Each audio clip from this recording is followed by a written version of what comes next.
നമസ്കാരം. മലയാളി വാർത്ത ലൈഫിലേക്ക് സ്വാഗതം. കോട്ടയം കൊലപാതകവുമായി ബന്ധപ്പെട്ടുള്ള നിർണായക വിവരങ്ങൾ പുറത്തുവരികയാണ്. ഈ വാർത്തയുടെ വിശദാംശങ്ങളിലേക്കാണ് നമ്മൾ പോകുന്നത്. പ്രതിയുടെ വൈരാഗ്യത്തിന് പിന്നിലുള്ള കാരണം എന്താണ് എന്നതടക്കമുള്ള വിശദാംശങ്ങൾ നോക്കാം. പ്രതി അമിത് ഒറാങ്ങിനെ കുടുക്കിയത് പല ഘടകങ്ങൾ ചേർന്നാണ്. അതായത് ഒരുപാട് കാര്യങ്ങൾ ഈ ഒരു പ്രതിയെ കുടുക്കുന്നതിലേക്ക് നിർണായകമായി മാറിയിരുന്നു. അതായത് 24 മണിക്കൂറിനുള്ളിൽ കൊലപാതകം നടന്ന് 24 മണിക്കൂറിനുള്ളിൽ പ്രതിയെ കുടുക്കാനായി എന്നത് ഏറ്റവും നിർണായകമാണ്. അതിന് സഹായിച്ച ഒരുപാട് ഘടകങ്ങളുണ്ട്. CCTV ദൃശ്യങ്ങൾ നിർണായകമായി മാറി. ഈ പ്രതിയുടെ ഫിംഗർ പ്രിൻ്റ് നിർണായകമായി മാറി. പ്രതിയെ ചിലർ തിരിച്ചറിഞ്ഞത് നിർണായകമായി മാറി.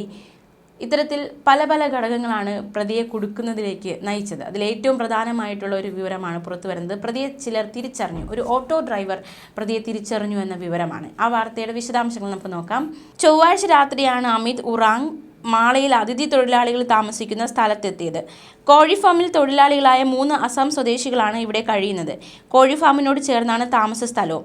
ഇവിടെ വെച്ച് അമിത് വ്യവസായിയുടെ വീട്ടിൽ നിന്ന് കവർന്ന ഫോണുകളിലൊന്ന് ഓൺ ചെയ്തു. ഇത്തരത്തിൽ ഫോൺ ഓൺ ചെയ്തത് അമിതിന് വലിയ കുരുക്കായി മാറി. പോലീസ് സംഘം വിജിലൻ്റ് ആയിരുന്നു. അതുകൊണ്ട് തന്നെ ഫോൺ ഓൺ ചെയ്ത് ആ സ്പോട്ടിൽ തന്നെ ഇയാളുടെ ലൊക്കേഷൻ പോലീസിന് കണ്ടെത്താൻ കഴിഞ്ഞു. ഈ ഫോൺ ഓൺ ചെയ്തതിൻ്റെ സിഗ്നൽ പിന്തുടർന്ന് കോട്ടയത്ത് നിന്നെത്തിയ പോലീസ് സംഘം മാള പോലീസിൻ്റെ സഹായത്തോടെ പരിശോധന നടത്തി.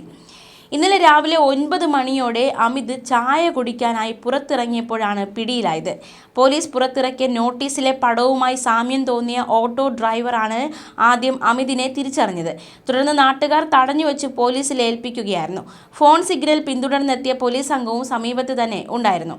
എന്തായാലും ഒരു ഓട്ടോ ഡ്രൈവർ ഈ പ്രതിയെ തിരിച്ചറിഞ്ഞു. അതും ഇയാളെ കൊടുക്കുന്നതിലേക്ക് അല്ലെങ്കിൽ തിരിച്ചറിയുകയും തടഞ്ഞു വയ്ക്കുകയും പോലീസിന് കൈമാറുകയും ചെയ്യുന്ന ആ തരത്തിലേക്ക് കാര്യങ്ങൾ എത്തിച്ചു എന്നതാണ് ഏറ്റവും നിർണായകമായി മാറിയത്. എന്തായാലും ഇയാൾ ഫോൺ ഓൺ ചെയ്തതാണ് പോലീസിന് ഈ ഒരു ലൊക്കേഷനൊക്കെ തിരിച്ചറിയാൻ സഹായിച്ചത്. എന്തായാലും പ്രതിയെ കുടുക്കിയ ഒരുപാട് ഘടകങ്ങളിൽ ഇതും ഏറ്റവും നിർണായകമായി മാറിയെന്നതാണ് ഏറ്റവും ശ്രദ്ധേയമായ കാര്യം.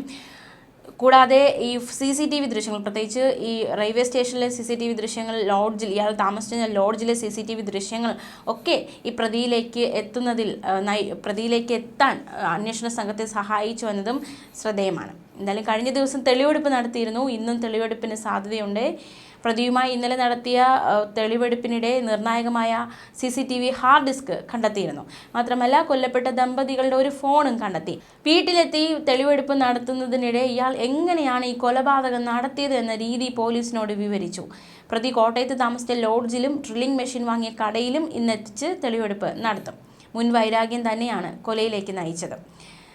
ഈ ഒരു മൃതദേഹം കണ്ടവർക്കൊക്കെ മനസ്സിലായിട്ടുണ്ട്. അതായത് അത്രയും വൈരാഗ്യത്തോടെ, അതായത് ഒരു മോഷണ ശ്രമമല്ല, വെറും ഒരു കൊലപാതകം നടത്തി പോകുക എന്ന് മാത്രമല്ല പ്രതി ഉദ്ദേശിച്ചത്. അതായത് മുഖം വികൃതമാക്കുന്നു, ഇവരുടെ വസ്ത്രങ്ങൾ മാറ്റുന്നു. അപ്പോൾ തീർച്ചയായിട്ടും അത്രയും വൈരാഗ്യത്തോടെ, അത്രയും കോപത്തോടെയാണ് ഈ ഒരു കൊലപാതകം നടന്നിരിക്കുന്നതെന്ന് വേണം മനസ്സിലാക്കാൻ. അതുകൊണ്ട് തന്നെ ഇപ്പോൾ പ്രതിയുടെ മൊഴിയിൽ നിന്ന് നമുക്ക് മനസ്സിലാക്കാൻ സാധിക്കുന്നതും വലിയ വൈരാഗ്യത്തോടെ തന്നെയാണ് പ്രതി ഈ കൊല നടത്തിയിരിക്കുന്നതെന്നാണ്. തൻ്റെ ജീവിതം തകർത്തതിൻ്റെ പക അത് വീട്ടാനാണ് ഈ പ്രതി എത്തിയത്. ഫോൺ മോഷണ കേസ്, അതായത് ഈ അമിത് ഈ വിജയകുമാറിൻ്റെ കീഴിൽ നേരത്തെ ജോലി ചെയ്യുന്നു. ഇതിനിടയിൽ ഇയാൾ ഫോൺ മോഷ്ടിക്കുന്നു. വിജയകുമാർ പരാതി നൽകുന്നു. ആ കേസിൽ ഇയാൾ ജയിലിൽ പോകുന്നു. ഈ ഫോൺ മോഷണ കേസ് പരാതി പിൻവലിക്കണമെന്ന് ആവശ്യപ്പെട്ടു അമിത്. പക്ഷേ വിജയകുമാർ അത് കേട്ടില്ല. സുഹൃത്ത് ഉപേക്ഷിച്ചു പോയി. ഈ ഒരു സമയത്താണ്, അതായത് ഇയാൾ ഈ ഫോൺ മോഷണ കേസിൽ അറസ്റ്റിലാകുന്നൊരു സമയത്താണ് സുഹൃത്ത് ഇയാളെ ഉപേക്ഷിച്ചു പോയത്. മാത്രമല്ല പെൺകുട്ടിയുടെ ഗർഭം അലസി. ഇതെല്ലാം ഈ പ്രതിയുടെ പ്രതികാരം കൂട്ടി. വിജയകുമാറിൻ്റെ 2 ബാങ്ക് അക്കൗണ്ടിൽ നിന്നും പ്രതി 2.25 ലക്ഷം രൂപ തട്ടിയെടുത്തു. കൊല നടത്താൻ ആരുടെയും സഹായം കിട്ടിയിട്ടില്ല എന്നതടക്കമുള്ള ഒരു മൊഴിയാണ് പ്രതി നൽകിയിരിക്കുന്നത്. കഴിഞ്ഞ ദിവസങ്ങളൊക്കെ ഉണ്ടായൊരു സംശയമാണ്, ഈ കൊലയ്ക്ക് പിന്നിൽ മറ്റാരെങ്കിലും ഉണ്ടോ, മറ്റാരുടെയെങ്കിലും സഹായമുണ്ടോ.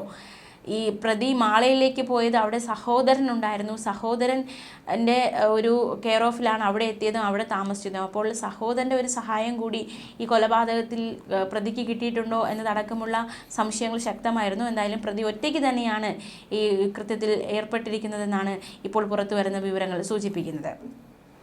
കോട്ടയം തിരുനക്കര ഇന്ദ്രപ്രസ്ഥം ഓഡിറ്റോറിയം ഉടമ ശ്രീവത്സം വീട്ടിൽ TK വിജയകുമാർ, ഭാര്യ ഡോക്ടർ മീര വിജയകുമാർ എന്നിവരെയാണ് പ്രതി കൊലപ്പെടുത്തിയത്. പുലർച്ചെ തൃശൂർ മാളയിലെ അതിഥി തൊഴിലാളികൾ താമസിക്കുന്ന സ്ഥലത്തിനടുത്തുള്ള കോഴി ഫാമിൽ നിന്നാണ് അമിതിനെ പോലീസ് ഇന്നലെ പിടികൂടിയത്. കൊലപാതകം നടന്ന വീടിനും 200 മീറ്റർ മാറിയുള്ള കൈത്തോട്ടിലായിരുന്നു DVR. CCTV ദൃശ്യങ്ങൾ അടങ്ങിയ DVR കേസിലേറെ നിർണായകമായ തെളിവായിരുന്നു. രാവിലെയാണ് പ്രതി അസം സ്വദേശി അമിത് ഉറാങ് പിടിയിലായത്.